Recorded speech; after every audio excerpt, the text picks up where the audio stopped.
Bonjour à tous, cette vidéo est destinée aux élèves de terminale ES du lycée Sainte-Élisabeth. Il s'agit du cours de mathématiques sur l'échantillonnage et l'estimation, deuxième partie. Comment déterminer l'intervalle de fluctuation? Dans un premier temps, on va rappeler une formule vue en seconde, et puis dans un deuxième temps, on verra comment faire maintenant qu'on est en terminale. Donc en seconde, vous avez vu une formule qui est ici, encadrée en rouge, I comme intervalle. Je rappelle que P est la proportion du caractère qui est supposé connu, et N est la taille de l'échantillon.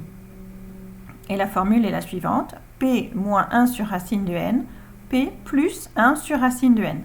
Donc c'est un intervalle qui est centré autour de la proportion, avec un écart dans les deux sens, à gauche et à droite, de 1 sur racine de N. Alors, cette formule est valable lorsque N, l'échantillon, la taille de l'échantillon, est supérieure à 25 et que P, la proportion, est comprise entre 0,2 et 0,8, c'est-à-dire entre 20 et 80%. Alors, c'est une formule qui est bien pratique, qui marche assez bien, mais qui, quelquefois, donne des résultats qui ne sont pas utilisables. Qu'est-ce que j'entends par là? Eh bien, par exemple, si vous prenez un échantillon de 50 personnes, par exemple, et P02, vous obtenez un intervalle qui est le suivant, 0,059, 0,341. Ça signifie que la fréquence observée a 95% de chance de se trouver entre 5,9 et 34,1. Alors il y a beaucoup d'écart entre 5,9 et 34,1, donc finalement ça ne veut pas dire grand-chose et ce n'est pas très utile. C'est pour ça qu'on va chercher une formule plus précise. Et on va la chercher grâce à ce que vous connaissez maintenant en terminale, et en particulier la loi normale. Je vous ai mis un rappel sur les valeurs que vous êtes censés connaître de probabilité de la loi normale.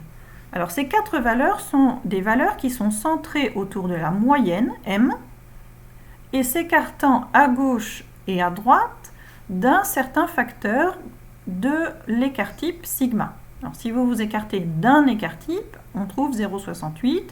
Si vous vous écartez de 1,96 fois l'écart-type, on trouve 0,95. Si on s'écarte de 2 fois l'écart-type, on trouve 0,9544. Et si on s'écarte de 3 fois l'écart-type, on trouve 0,9973. Alors, dans toutes ces valeurs-là, celle qui va nous intéresser aujourd'hui, c'est 0,95. Parce qu'on a décidé de déterminer un intervalle de fluctuation à 95%. Donc, on regarde quand est-ce que ça fait 0,95. Si on avait voulu chercher un intervalle de fluctuation à, mettons, 99,73%, ça aurait été possible. Et à ce moment-là, on aurait regardé la dernière ligne de cet encadré. Alors, on se limite à un intervalle de fluctuation à 95% parce que c'est celui qui est utilisé par les statisticiens. Et donc, on prend la formule, la moyenne moins 1,96 fois l'écart-type et la moyenne plus 1,96 fois l'écart-type. Je vous ai mis un exemple. Si vous avez une loi normale de moyenne 250 et d'écart-type 50, vous faites vos calculs, vous trouvez un intervalle 152,348. Ça veut dire que si vous effectuez une expérience aléatoire avec ces paramètres, suivant une loi normale, vous avez 95% de chances que votre résultat soit compris entre 152 et 348.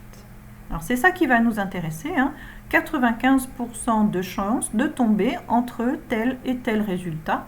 C'est tel et tel résultat étant donné par la moyenne moins 1,96 fois l'écart-type, M, la moyenne, plus 1,96 fois sigma l'écart-type. Alors évidemment, on peut le vérifier avec la calculatrice, ça je vous laisserai faire. Et on arrive à ce paragraphe petit 3 qui s'appelle donc dans le cas d'une loi inconnue, et c'est ça le plus important de cette vidéo. On s'appuie sur un théorème qui s'appelle le théorème central-limite et qui dit la chose suivante. Si vous répétez un très grand nombre de fois une même expérience, donc tout le temps la même loi, quelle que soit cette loi, pas forcément une loi normale, n'importe quelle loi, du moment que c'est toujours la même loi, avec bien sûr la même espérance et le même écart type, et que vous calculez la moyenne de toutes ces variables aléatoires, eh bien cette moyenne qui s'appelle xn bar, xn pour dire qu'il y a n variables aléatoires et bar pour dire que c'est la moyenne, xn bar, suit approximativement une loi normale de moyenne m, la même espérance que toutes les variables aléatoires, et d'écart type sigma 2 sur n, puisque comme on a fait la moyenne, on a divisé par n, on a aussi l'écart type qui est divisé par n, ou plutôt la variance qui est divisée par n. Alors ce théorème va être très utile parce que ça va nous permettre d'utiliser la formule qu'on a vue dans le paragraphe juste avant sur la loi normale. On peut utiliser cette formule sur la loi normale dans tous les cas finalement, puisqu'il suffit de faire un très grand nombre de fois l'expérience pour que finalement, quelle que soit la loi de départ, la moyenne, ça suive une loi normale, à peu près.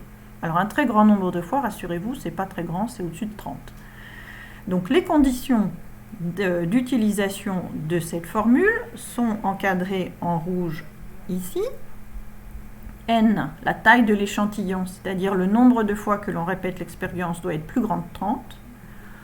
On doit avoir également n fois p plus grand que 5, donc n la taille de l'échantillon et p la proportion, et n fois 1 moins p doit être également plus grand que 5.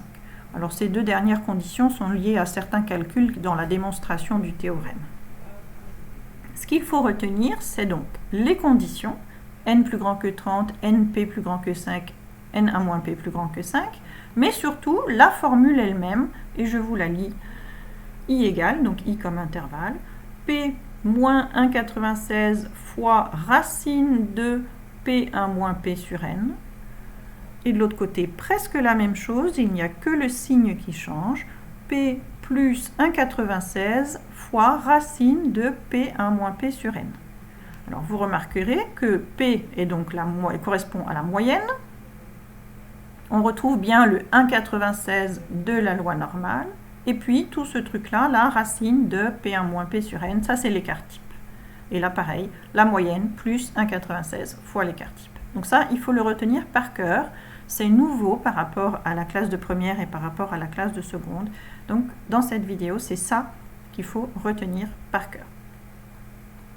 Et bien sûr l'interprétation, l'intervalle de fluctuation asymptotique au seuil de 95%, donc c'est le nom de cette formule, hein, intervalle de fluctuation asymptotique au seuil de 95%, contient la valeur de la fréquence observée sur un échantillon de taille n avec une probabilité d'environ 0,95.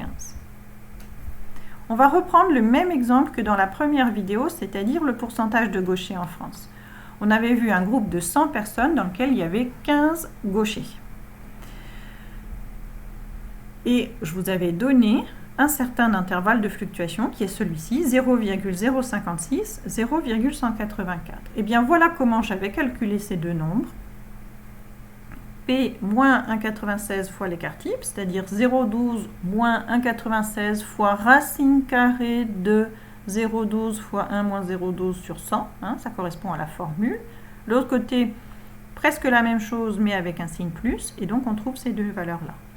Ça veut dire, interprétation, hein, si on prend un échantillon de 100 personnes et qu'on regarde le nombre de gauchers, condition évidemment d'être représentatif, et bien là, le pourcentage de gauchers a 95% de chance de tomber entre ces deux nombres-là.